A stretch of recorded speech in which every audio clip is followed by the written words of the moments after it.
And joining me now is Nazanin Boniadi, an Iranian-born activist for human rights in Iran, also an actor and an ambassador for Amnesty International UK. Nazanin, it's great to see you again. We wanted to talk.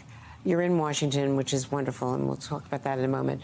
But want to keep the focus on Iran and what is happening, because several months ago, the Ayatollah was quoted as saying that the women no longer had to wear the hijab. This was at the height of the countrywide protests. Things began to simmer down a little bit. And now we hear President Raisi saying, in this incident, yes, it's still the law of the land. So was that all a head fake? No pun intended. Thanks for having me back, Andrea. Of course, the regime is very good at releasing pressure valves when it feels under pressure, domestically, internationally.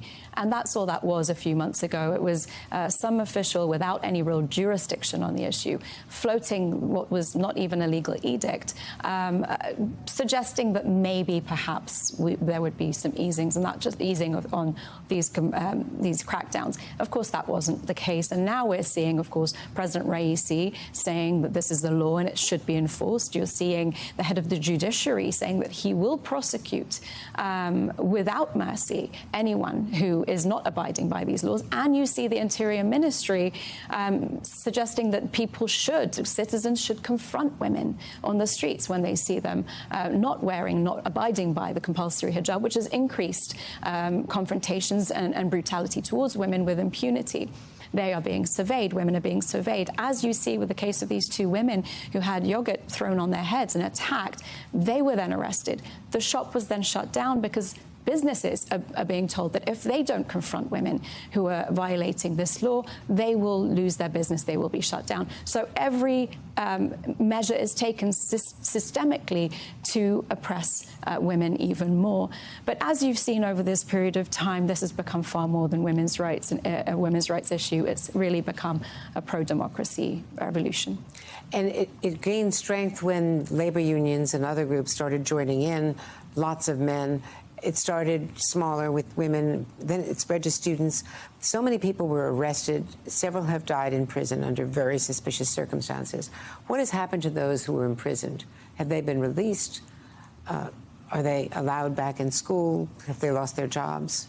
Of course, some have been released, but more have been arrested and re-arrested. What you're seeing that's sort of this contagion of courage, which has been so awe-inspiring to see, is women like Yasaman and her mother Monire, Yasaman Ariani, who both of them were arrested and sentenced to 14 years in prison for peacefully campaigning against compulsory hijab. The moment they were released, they flouted these compulsory hijab laws and said, woman, life, freedom.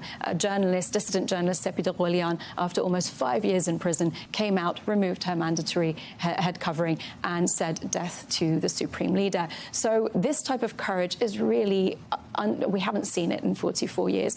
And what it's managed to do is even though the spark and the engine of this revolution has been women, they've galvanized Iranian society at large. As you said, now all marginalized groups, from religious and ethnic minorities to students to dissidents, every group has now banded together for this pro-democracy revolution. And I don't see any end in sight.